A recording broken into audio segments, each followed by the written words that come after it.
Hi, I'm Steve, and this is my veteran's water catchment system. Today I'm going to start the building of a water catchment system to put on top of the outdoor shower, so that way I can use the rainwater to wash my nasty ass. Some of the things that I have here, besides the dog pooping in the background, is 2 4x4s. I'll probably need 3 that I'm going to cut and make into H's. And then one, believe it or not, this is food grade water storage right there, along with the saw, a hose nozzle, some drill bits. This right here is a removable nozzle. I'm going to take this nozzle and attach this hose to it, or this hose adapter to do it. And the best way to do it is you size your Forsner bit with the hose. And then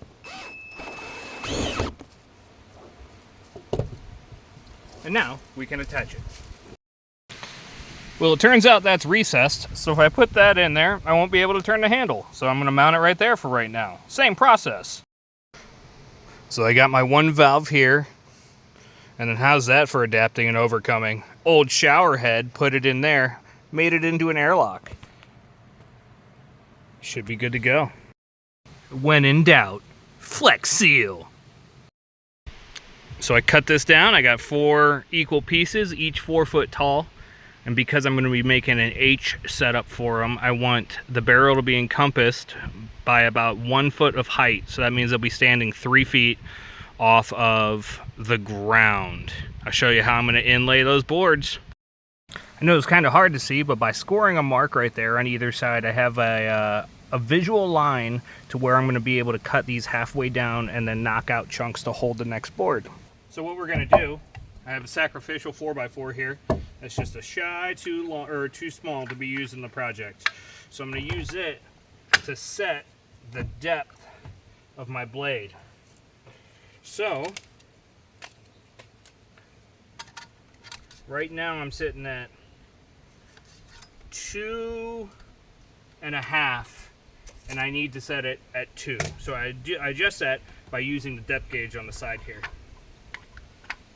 Now that depth gauge will give me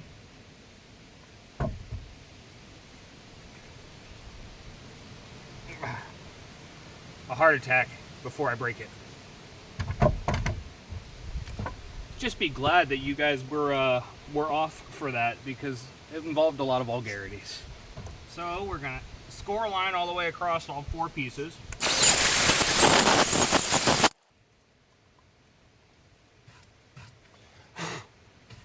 And then we're gonna score a line at the other top right here. The other top. That's like the double bottom. That was a dumb thing to say. It stalled out on me. Maybe 16 inches is too much. That's what she said. You ever sawing and smell something burning, and it turns out it's your circular saw? Well, that's what's happening right now, and well, she did. So it looks like tomorrow's going to be a trip into town and get a new one. That's unfortunate.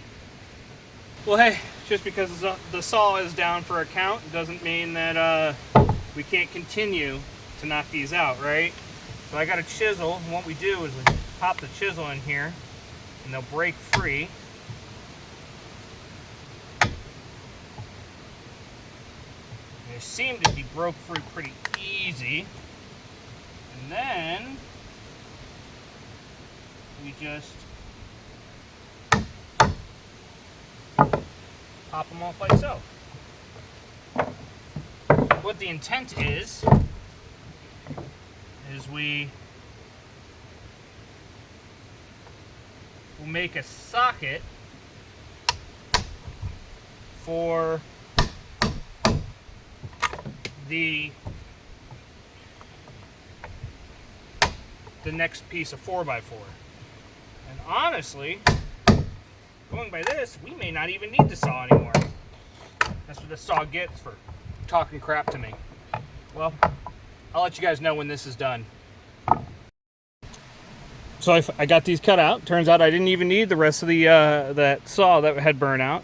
I was just able to chip everything out, and life is good. So now, because I hate myself and want to do a whole bunch of unnecessary labor instead of waiting to buy a new saw, I'm busting out Old Faithful. Now, I have been called a lot of things, but smart wasn't one of them. Jeez, I just looked at my hair. Look at that. So to determine the inner length of the bars that we're going to need to go across to maintain the weight of this 55-gallon drum that says flammable on the side, it is food grade. It's actually from the strawberry flavoring of Dr. Pepper, which makes me feel real safe about drinking Dr. Pepper. So I have to figure out how far across this bin is.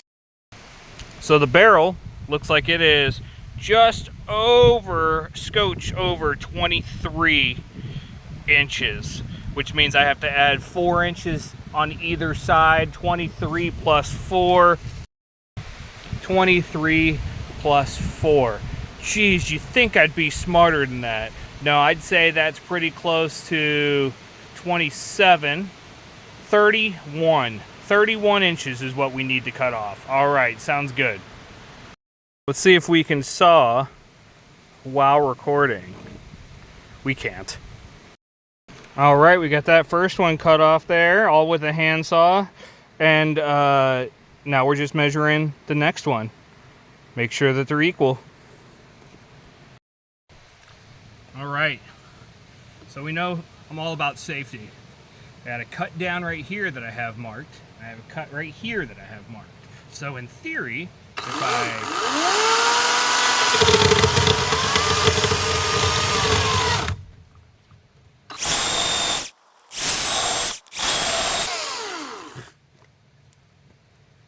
now I only got to do that 3 more times. Too easy.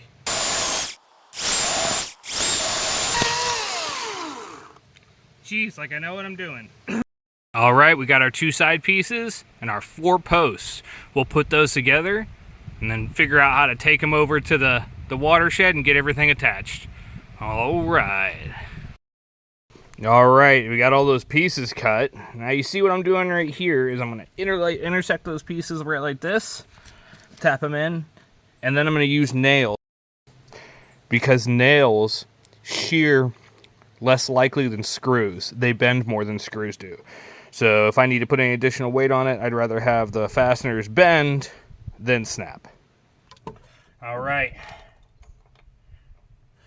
2 nails in each side. We lost 1 nail to the deck gods. That's okay. Got plenty more. 2 more on this side. See if I can do it in 1 hit. Nope. Boom. Done.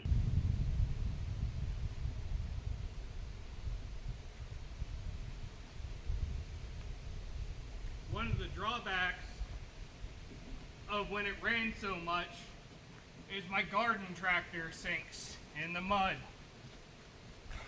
It's a good thing I'm built like a damn garden tractor. Short, stubby, but strong as hell.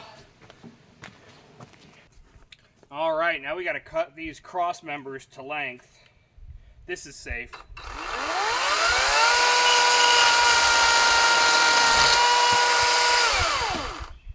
It's too easy. I don't understand why people are worried about safety. I mean, it's an electric chainsaw. What's the worst that can go happen? Knock on all the wood. All right. Next step is we're going to put the cross members here.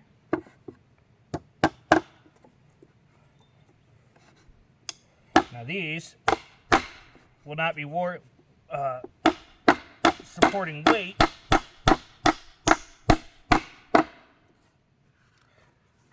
Look at that. Listen, I know I'm good, but not that good. Holy cow.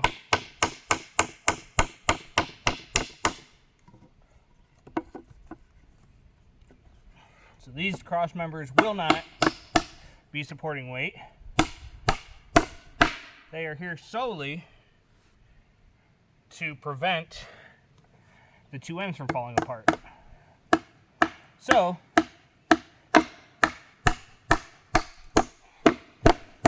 unless they break like that,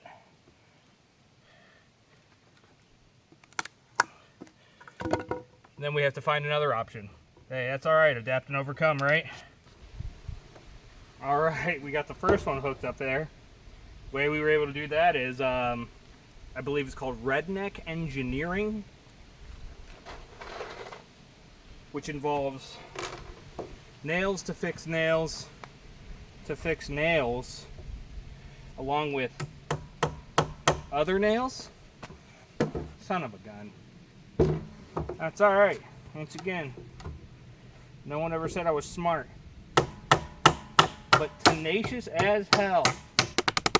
All right, there's un, dos, and tres leches, my favorite cake. Remember that, my birthday's in October. This is what we call balance precariously. So, we're gonna put in a couple nails and you guys can watch as I either hysterically fail or triumphantly win. We don't know yet. Oh, I almost just failed. We almost just failed. Let's see. Nope, it's that. There's one. Solid as a rock. All right, there's two.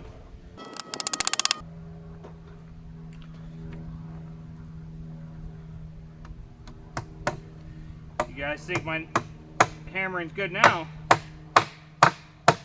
Wait until you see me start the house. There's gonna be so many good enoughs in that house. It's gonna be great. One of the goals is to have an indoor greenhouse. But then you think about it, and all greenhouses are indoors.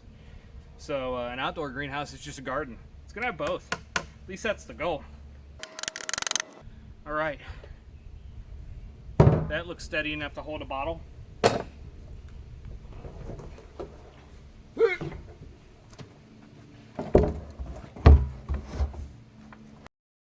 All right, we got it mounted. Now for the fun part, getting the gutter system down into the barrel with only the parts that I have. This should be exciting. All right, so I had to hop off and charge my phone while I was doing this, but I didn't want to miss the rainstorms that were tonight. So I did this real quick without you guys. I apologize. However, I'll show you the finished product. So, we have our gutter system that runs across the top. Comes down from up there. Roof, gutter. First flush system is right here. Now the first flush gets all the stuff that was on the roof out. Now this right here is screen door mesh. Anything that can get through that, I'm not worried about getting in the water. I'm going to filter it all for showering anyway. This is more of a diverter to keep anything from flying in there. $10 says I have a bird that lives here by the end of the week.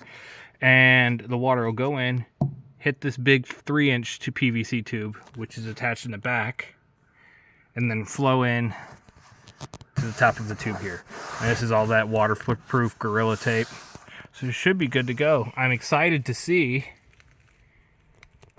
how it works when it rains tonight. Hey. Thanks for watching, I appreciate it, and hopefully this rain catchment system will work out. I know that you can do a lot of things with your time, but you chose to watch me, so I appreciate it. Hopefully your mistakes aren't the mistakes I've already made, because then you're not learning from me at all. But hey, just remember, there's always a backup plan. When in doubt, I'll just jump in the lake and clean myself up. You guys go on, have a great day, do something cool. Go outside, make some stuff. Try and figure out something you've never done before, and I appreciate you all. Thanks for watching.